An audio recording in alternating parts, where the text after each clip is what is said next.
할렐루야. 부천시에는 모든 교인은, 모든 지도자는, 나는, 우리는, 부천교회는 할렐루야 말대로 된답니다.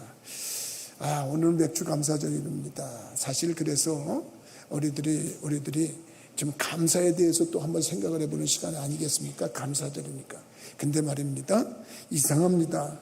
형편이 어렵고 힘들면은 하나님 앞에 저절로 무릎이 꿇어져요. 그리고 형편이 힘들고 고통스러우면 기도하지 말라 그래도 기도가 돼요. 이게 우리 인간의 본심입니다. 그래서 어려울 때, 힘들 때 막 하나님 앞에 기도하고 간구하고 그러는데 형편이 좀 나아지잖아요.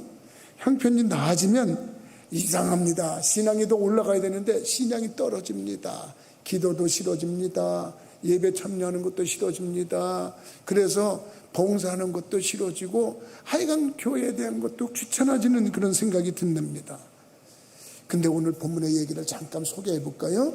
본문의 얘기는 무슨 얘기냐 하면은 이스라엘 백성들이 애굽에서 430년 동안 종노릇 했지 않습니까? 그래서 하나님께 막 기도해 가지고 하나님 너무 힘들어요, 너무 고통스러워요, 인도에서 해방시켜 주세요 그랬더니 하나님이 모세라고 하는 지도자를 보내줘 가지고 이스라엘 백성들을 구원했단 말이에요. 근데 이것들이 그것만 가지고 그냥 고마워서 감격해서 이 가나안 땅으로 들어가면 일주일이면 도착한다는데, 아니 가다가 금방 원망하고 불평하는 거예요. 홍해 땅, 홍해가 가래방이니까 야 죽을 데가 없어서 우리를 여길 끌어나왔냐, 차라리 애굽에 있었으면 더 좋을 뻔했다. 그러면서 그러니까 하나님이 부지런 것들이 다 있나, 하나님이 그렇게 생각해요. 가는 데마다 원망 불평하니까 얘네들은 안 되겠다. 그래가지고 훈련을 시켰어요. 훈련을 시켰고 그 광야길을 40년을 방황했다는 것이 성경 얘기 아닙니까? 그러니까 노예만 430년 생활, 광야에서 40년 생활을 하다가 가나안 땅에 도착했다는 거예요. 가나안 땅에 도착해가지고 이제 지금 살만할 때 하나님의 명령하신 내용이 오늘 여러분들하고 나하고 읽은 본문의 내용이란 말이에요. 여러분, 신명기가 무슨 책이에요? 이렇게 질문하면 목사님 문제 가르쳐 주셨어요? 그리고 나한테 아주 대래 질문하는 눈 표정과 그런 것 같아요. 수없이 얘기했어요. 수없이. 근데 여러분들의 신명기가 무슨 책이냐 이렇게 얘기를 하면은 여러분들한테 그냥 제가 그렇게 얘기를 할게요. 신명기는 모세가 마지막 고별 설교한 책이라고 하면 이해가 되는 거예요. 이제 가나안 땅이 앞에 보입니다. 이제 들어가기만 하면 됩니다. 그래갖고 이스라엘 백성들한테 야 이제 저기 들어가면 너네들 이렇게 살아야 돼. 그리고서 설교하는 내용이 기록이 돼 있는 게 신명기라는 책이에요. 그러면 이 신명기에 대한 이 설교를 듣는 대상자들은 누굴까? 애굽에서 나온 사람들일까? 아니에요. 애굽에서 나온 사람들은 40년 광야 생활하다가 거의가 세상을 떠났어. 이제는 출애굽 1세들은 거의 없어. 그런데 광야에서 태어나가지고 광야에서 자라난 출애굽 2세들이 이 설교를 듣는 대상자들이란 말이야. 그러니까 얘네들은 어떻게 보면 신세대가 될 수 있고 옛날 출애굽 1세들은 9세대가 될 수 있단 말이죠. 그러니까 모세가 걔네들에게 뭐라고 그러냐면 너희들이 이제 저기에 들어가면 이렇게 살아야 된다 하고 설명하는 책이 신명기란 말이에요. 그러나 이 책이다 보니까 하나님을 이렇게 믿어야 돼, 저렇게 믿어야 돼, 그리고 설명하려면 뭐에 대해서 얘기를 해야 되겠어. 자연스럽게 신명기는 하나님의 법도, 규례, 율법, 율례, 그래서 이렇게 믿으면 복 받고 이렇게 안 믿으면 벌 받고, 그래서 신명기서를 읽다 보면 너희들이 이렇게 믿으면 복을 받을 것이고 저렇게 하면 벌을 받을 것이고 구구절절히 그렇게 쭉 얘기를 한 게 신명기라는 책이란 말이에요. 그런데 이렇게 읽어서 12장부터 28장까지는 특별히 그 규례에 대해서 얘기를 하고 있는 거예요.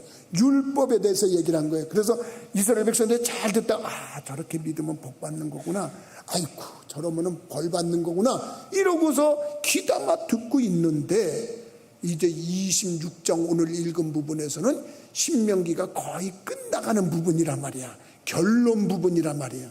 근데 결론 부분에 이렇게 믿어야 된다, 열심히 믿어야 된다 그러고 얘기를 하고서 결론을 지어야 되는데, 아이러니하게 의미심장하게 하나님이 얘들아 너희들 가나안 땅에 이제 들어갈 건데 들어가서 농사를 지으면 처음 거 걷어가지고 처음 만물을 걷어서 강줄에다 다 담아가지고 제사장한테 와라. 하나님 앞에 와가지고 그것을 하나님께 봉헌을 해라. 그리고 하나님께 감사로 제사 드리는 걸로 결론을 삼아간단 말이에요. 이게 오늘 말씀에 우리들이 생각해야 될 거예요. 그러면서 한마디 곁들입니다. 이스라엘 백성들에게는 항상 모세도 그리고 율법에도 얘기하지만 너희들 믿는 데에서 끝나지 말고 너희의 믿음을 자녀들한테 부지런히 가르쳐야 된다, 이런 말을 했어요. 그래서 신명기 6장 7절 말씀을 참고해서 보면은 네 자녀에게 부지런히 가르치며 집에 앉았을 때든지 길을 갈 때든지 누워있을 때든지 일어날 때든지 이 말씀을 강론할 것이며, 그러니까 이스라엘 백성들에게 너희들 잘 믿었어, 나 잘 믿었고 잘 따라왔어, 근데 그걸로 끝나는 게 아니야. 할 수만 있으면 네 후대에게 이 말을 잘 가르쳐야 돼. 그래서 모세가 설교를 지박해서 마지막으로 하는 게 이 신명기서라는 거예요. 그러면서 마지막 부분에 저기라는데, 나는 오늘 이 자리에 나오신 여러분들도 신앙생활에서 하나님 말씀을 여러 군데에서 잘 믿는 것으로 끝나지 말고 하나님이 그만큼 정말 원하시는 것처럼 자녀들에게 이 말씀을 가르칠 수 있는 분들이 되기를 주님의 이름으로 부탁을 드립니다. 그래서 어떻게 보면 출애굽 1세들도 아니고 2세들에게 이 말씀을 가르치는 거예요. 그런데 어떻게 보면 그 감사로 예배를 드리는 것을 결론 삼아 결론적으로 가면서 저주냐 축복이냐 이런 얘기를 하기보다도 하나님 앞에 처음 거 거둔 거 만물을 가지고 나와라. 그러면 하나님께서 네 생활을 책임져 준다는 거예요. 책임져 준다는 거예요. 26장 1절에서 11절까지 읽었어요. 여기는 여러분들하고 나하고 읽으면서 깨달았습니다만 처음 농사진 거를 강주리에 받아서 가져오라고 그랬죠. 그리고 12절부터는 계속 읽어보면 그 다음에는 뭘 가져오라고 그랬냐면 11절을 가져오라고 성경은 그렇게 얘기를 했어요. 그런데 오늘은 여러분들 앞에 나와서 하나님 앞에 예물 드리는 이 규례를 우리가 생각할 때 처음 걸 거뒀다 그래서 이걸 초실절이라고 그래요. 초실절. 농사 짓고 나서 씨를 뿌리고 7주가 지나가지고 거뒀다 그래서 7절이라는 말도 해요. 7일이 7번 지나니까 49일에다가 50일째 되는 날 가져온다 그래서 오순절이라고 말을 해요. 그래서 이 7.7절, 오순절, 초순절, 맥주절 이 말은 다 똑같은 말이야. 처음 거를 하나님 앞에 와서 드리다 이러는 얘기야. 그런데 오늘 이 성경을 가만히 읽어보면 이게 단순히 첫 초실절만 가지고 왔고 처음 거둔 만물만 가지고 와서 드리라는 그것으로 끝나는 얘기가 아니에요. 여기에는 하나님 앞에 가지고 왔을 때 우리들의 신앙 고백이 거기에 담겨야 된다는 거예요. 신앙 고백이 담겨야 되는데 어떤 신앙 고백이냐면 5절에서부터 10절을 자세히 읽어보면 너희들은 하나님 앞에 이 광줄에다 예물을 가지고 와서 제사장님 이거 농사 졌어요, 그러니까 이거 받으세요, 기도해 주세요, 이제 갈게요 그러고 가는 게 아니야. 그들은 저마다 이걸 가져왔으면 제사장이 오 하나님 아무개가 이런 걸 가져왔나이다 받으시옵소서 제단에 놓으면 이 사람은 이걸 드리고 나서 훌쩍 떠나는 게 아니라 그 다음에 거기서 신앙 고백을 하라는 거야. 그 신앙 고백이 5절부터 10절까지 있는데 한번 읽어볼까요? 여러분들이 5절 뭐라고 신앙 고백하는지 한번 읽어보고 5절과 6절을 한번 다 같이 소리내서 무슨 뜻인지 생각하면서 읽어야 돼요. 그냥 읽으면 안 되고 아무 의미가 없어요. 그걸 한번 읽어봅시다. 4절부터 한번 읽어볼까? 4절? 그렇지. 4절부터서 이제 제사장에게 강주리를 놓으면 강주리를 제사장이 땅에다 내려놓고 그 다음에 하는 얘기예요. 4절부터 한번 읽어봅시다. 시작. 제사장은 네 손에서 그 광주리를 받아서 네 하나님 여호와의 제단 앞에 놓을 것이며 너는 또 네 하나님 여호와 앞에 아뢰기를 내 조상은 방랑하는 아람 사람으로서 애굽에 내려가 거기에서 소수로 거류하였더니 거기에서 크고 강하고 번성한 민족이 되었는데 애굽 사람이 우리를 학대하며 우리를 괴롭히며 우리에게 종노동을 시키므로 아멘. 자, 지금 이 장면을 생각해 보세요. 제사장님 받으세요. 받았어요? 제단에 올려놨어요? 만약에 예를 들자면, 그런데 갈게요. 그러고 가는 게 아니에요. 그리고 나서 하나님 앞에 신앙 고백을 하라는 거예요. 그래서 신학자들은 신명기 26장 5절에서 11절까지의 내용은 그들의 신앙 고백이다, 크리도라 하는 말을 쓰는데, 이거는 신앙 신조다 이런 말을 씁니다. 여러분, 사도신경 우리들이 고백하잖아요. 사도신경이 뭐예요? 우리들이 신앙 고백, 사도신경으로 우리 신앙 고백하겠습니다, 그런 말을 하는 것처럼 그들이 초실절을 가지고 와가지고 하나님 앞에 드리면서 신앙 고백을 하는 거야. 그 신앙 고백을 하는 첫 일성이 뭐냐면, 하나님 우리들 고통받던 민족입니다, 이 얘기를 먼저 하라는 거예요. 이 얘기를 먼저 하라는 거예요. 우리들이 지금 하나님 앞에서 아우 하나님 나 이렇게 농사 땀 흘리고 노력해서 이렇게 풍성하게 해서 아이고 이것도 잘 됐고 저것도 잘 됐고 이러면서 하나님 앞에서 자기 노력한 거 자랑하는 게 아니고, 하나님 앞에 드리면서 하나님 나 우리 조상이 바단 아람에서 20년 동안 고통당하다가 애굽에 내려가서 뭔가 잘 사는 것 같았는데 결과적으로 큰 민족을 이루니까 박해를 받고 고통을 받고 온갖 고통, 학대, 노예 생활하고 고통을 받는데 이런 데서 우리 하나님 지켜주셨습니다. 그러면서 그 신앙 고백에 애굽에 고난받았던 그 행위, 그것을 하나님이 구원하셨던 그 행위에 대해서 신앙 고백을 하라는 거예요. 여러분, 자신의 노력으로 풍성한 것을 이뤘다고 자랑스럽게 떳떳하게 하나님 앞에서 나서 나 하나님 이만큼 예물을 드립니다, 이걸 드립니다, 그리고 자기를 내세우고 나 이렇게 땀 흘렸습니다, 이렇게 노력했습니다, 이거 아니라는 거예요. 하나님 그 어려운 시절에 나를 지켜주셨습니다. 나와 함께 해주셨습니다. 그리고 어떻게 보면 우리 민족은 이렇게 고통받고 괴로움받던 그런 민족인데 이제 하나님이 지켜주셨습니다. 그러면서 예물을 드리면서 고백하라는 거예요. 신기하지 않습니까? 왜 그 즐거운 자리에서 자기의 과거의 어려웠던 시절을 얘기하라는 거냐 이거예요. 나는 여러분 얼마 전에 6.25가 지나갔습니다. 6.25는 보지 못한 세대입니다. 6.25가 끝난 지 5년 만에 그렇죠, 5년 만에 제가 태어났다고 그랬는데 저는 어린 시절에 잘 모릅니다. 어렸을 때 너무너무 어렵습니다. 요새도 그렇습니다. 풍요한 고기를 먹으면서 음식을 먹어서 진수성찬을 먹으면 참 어려웠던데 힘들었었는데 그러면서 생각을 한단 말입니다. 그러니까 하나님이 말입니다. 율법을 얘기하고 법도를 얘기하고 그러다가 갑자기 야, 천 만물을 가지고 와야 돼. 그리고 하나님이 말씀하시던 이 정말로 이 신명막지한 뜻이 있는 거 아니겠는가? 그 사람이 가져온 걸 보면은 그 사람의 신앙이 보인단 말이에요. 그 사람이 보는 게 신앙이 보여요. 나는 강화에 처음 목회 가가지고 새벽기도 나가다가 발에 뭐가 밝히는데 보니까 새벽기도 나온 교인이 그 해 처음 거둔 만물을 가지고 와가지고 재단에 갖다 놓은 게 아니고 우리 목회자가 사는 주택에다 갖다 놨어요. 그걸 몰랐어. 난 충청도에서 목회할 때 그런 경험을 한 번도 안 해봤기 때문에 몰랐어요. 근데 그걸 갖다 놨는데 교인들이 매번 그렇게 하는 거예요. 강화교인들 내가 자랑하잖아요. 강화교인들 다 부자예요. 여러분, 우리 강화 출신들 여기 몇 분 있어요. 이분들 말을 안 해서 그렇지 알부자예요. 있는 게 돈뿐이에요, 이 사람들이. 아이고, 그 사람한테 돈 빌려야 되겠다. 혹시 여러분들 그런 생각 갖지 마세요. 교인하고는 돈 거래하면 내가 분명히 합니다. 돈일지 사람일지 신앙일지 다 이뤄요. 그러니까 그것도 조심해야 돼요. 근데 강화교인들은 그렇게 모습을 해요.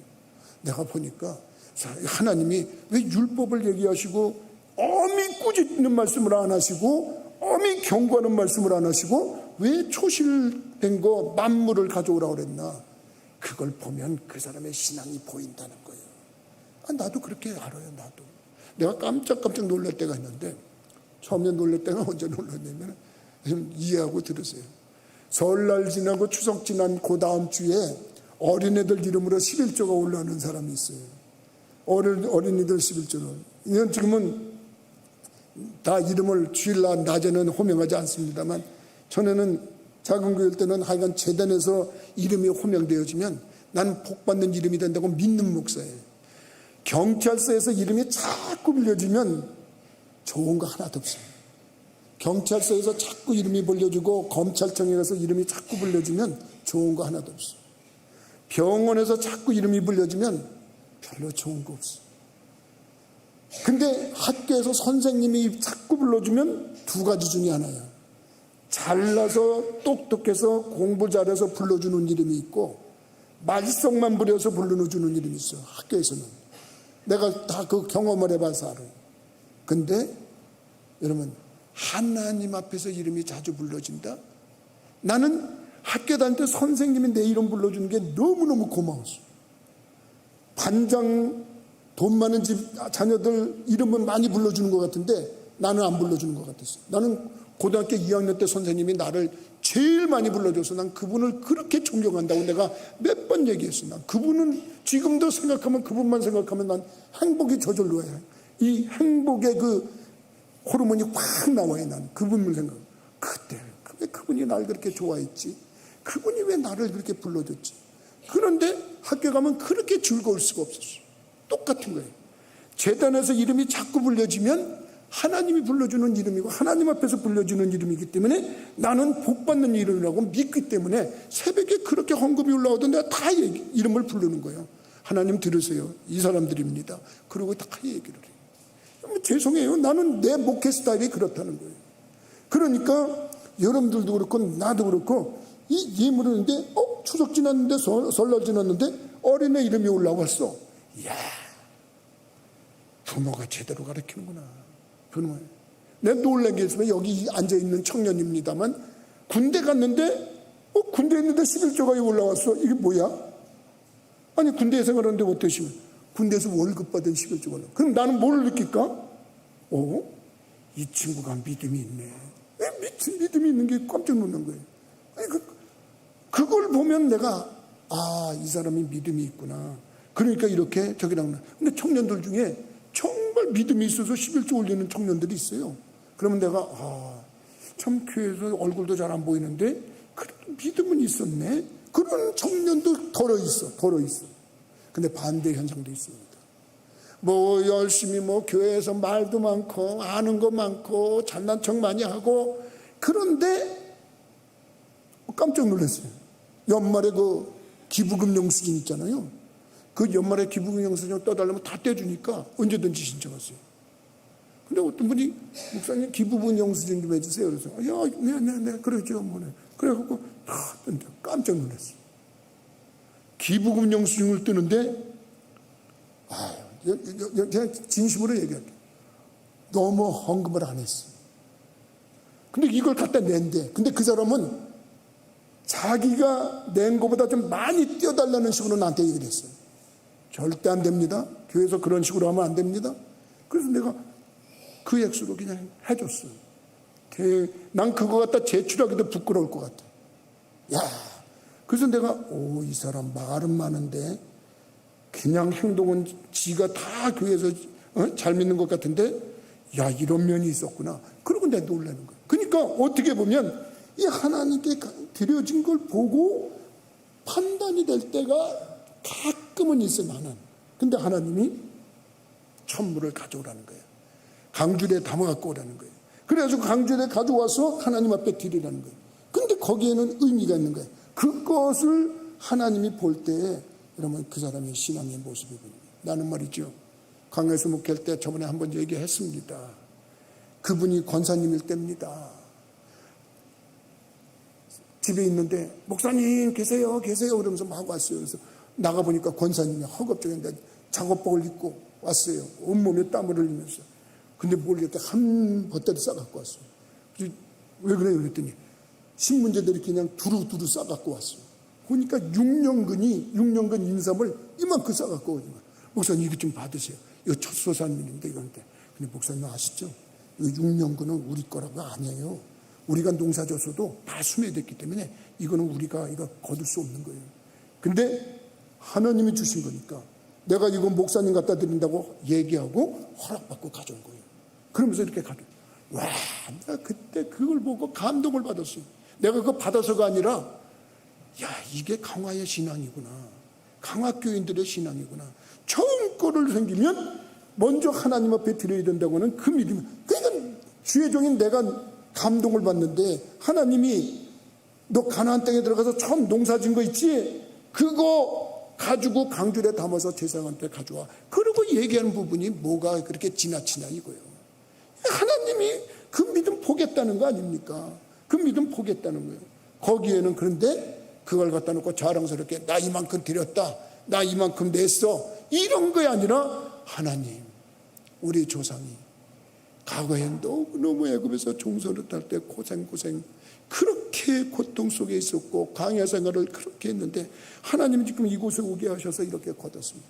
그러면서 하나님께 감사의 고백을 하라고 성경은 증명하고 있다는 이 사실, 난 여러분들이 깨닫기를 주님의 이름으로 부탁을 드립니다. 그리고 두 번째는 지금 현실에 대해서 감격하라는 얘기입니다.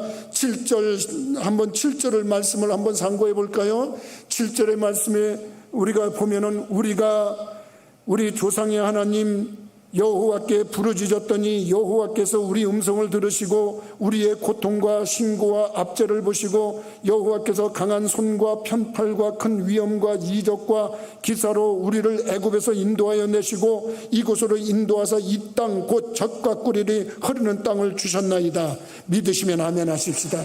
그러니까 이게 무슨 얘기냐면 하나님께서 인도해 주시고 하나님께서 약속하셨는데 처음에는 하나님 가나안 땅 젖과 꿀이 흐르는 땅으로 인도한다고 하나님이 말씀하셨는데 그 말씀이 지금 다 이루어졌다는 거예요. 하나님이 약속하신 거 다 성취됐다는 거예요. 하나님은 약속을 하시면 성취하시는 분입니다. 하나님 약속 성취된 것에 너무 감사합니다. 여러분들이 믿고 있는 그 하나님, 이 구약 성경에 기록된 그 하나님과 동일하신 분이심을 믿으시면 아멘 하십시다. 여러분, 이스라엘 백성들이 고백하는 그것으로 끝나고 우리가 믿는 하나님은 다른 하나님이라고 생각합니까? 아닙니다. 하나님은 지금 약속을 하셨어요. 이 성경책에 수많은 약속이 있는데 그 수많은 약속이 다 이루어지고 딱 하나 안 이루어지는 게 하나 있다고 했잖아요. 지금 그게 뭐냐면 예수님 다시 오신다는 그 약속이라는 거 아닙니까?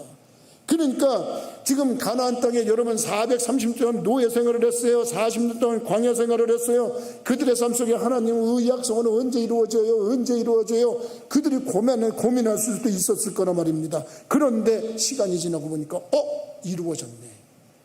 이 소산물을 가지고 와 보니까 하나님 약속하신 걸 이루어 주셨네요. 난 우리 부천교회 성도들이 참으로 풍요로운 것을 하나님이 주셨다는 것이 중요한 게 아닙니다. 오늘 말씀을 통해서 하나님이 우리 대한민국을 잘 살게 해주신 것이 감사합니다. 이게 아닙니다. 이제 먹고 살만한 것이 이게 감사한 겁니다. 아닙니다. 하나님 믿는 신앙생활 했으니 내가 복받은 거 이거 아닙니다. 지금 이 하나님이 지금도 나에게 약속하신 것은 이루시는 신실한 분이심을 내가 고백합니다. 그리고 앞으로도 약속하신 것이 이루어질 줄 믿습니다. 그 믿음을 갖는 분들이 되기를 주님의 이름으로 부탁을 드립니다. 그리고 10절 말씀을 참고해서 보면 거기에 정확하게 기록이 되어 있어요. 여호와여, 이제 내가 주께서 내게 주신 토지, 누가 주셨어? 주께서 내게 주신 토지야. 이 땅도 하나님이 주셨다는 거예요.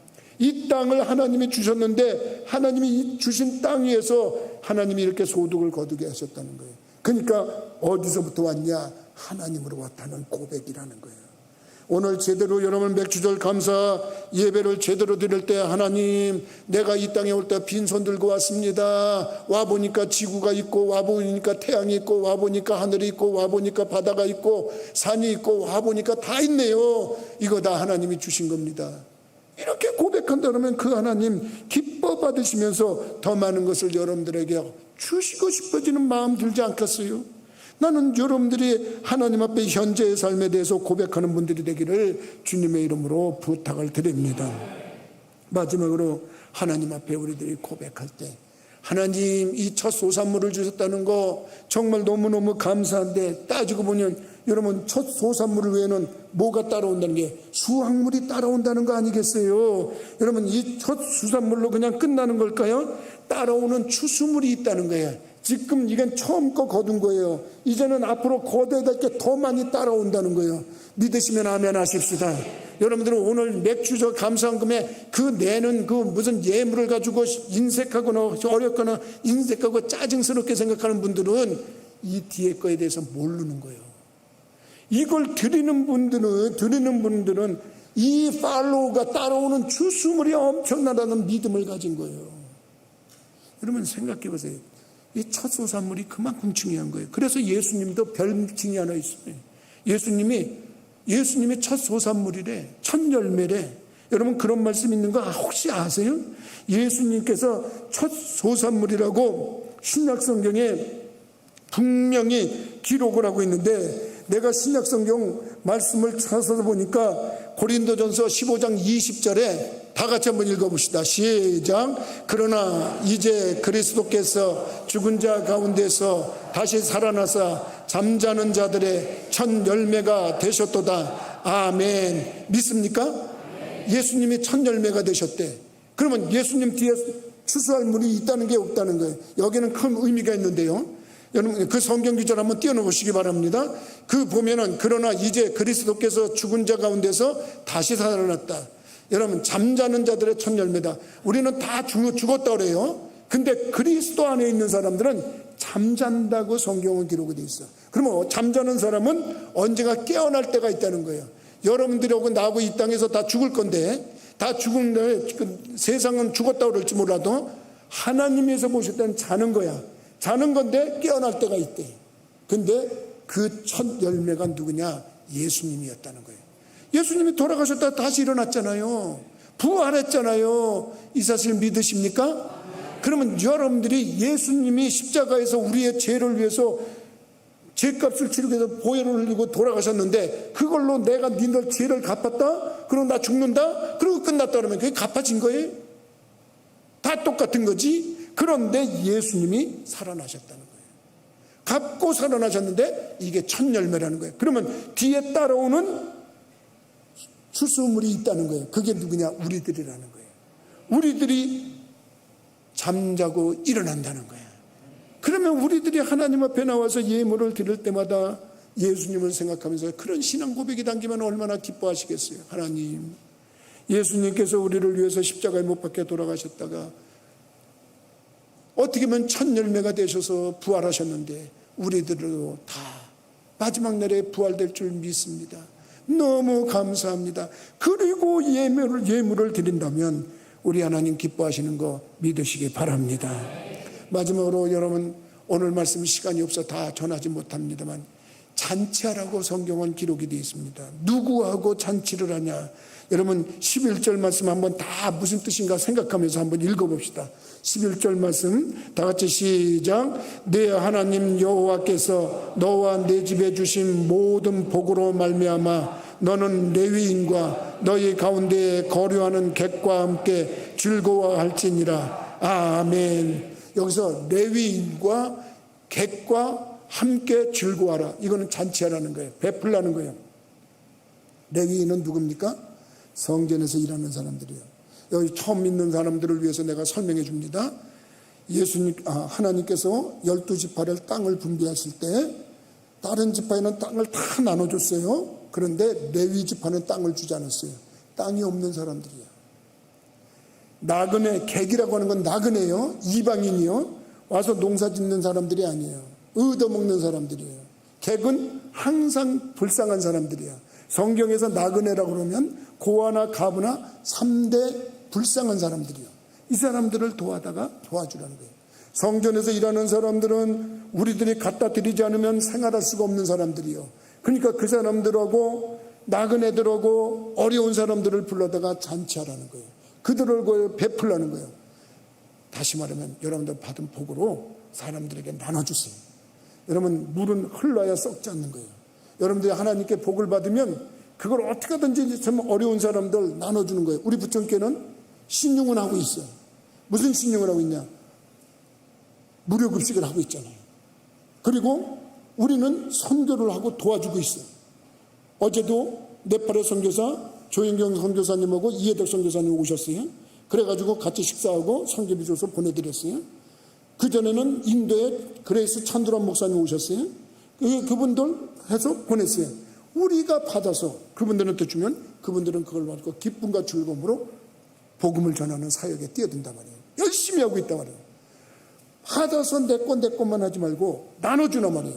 베풀란 말이에요. 여러분들도 그런 즐거움이 있기를 주님의 이름으로 부탁을 드립니다. 그럴 때 우리 하나님 기뻐하신다는 사실을 깨닫고 오늘은 그 어느 때보다도 특별히 의미 있는 맥주절을 맞이하는 분들이 되기를 주님의 이름으로 부탁을 드립니다. 기도하시겠어요? 참으로 귀하신 하나님,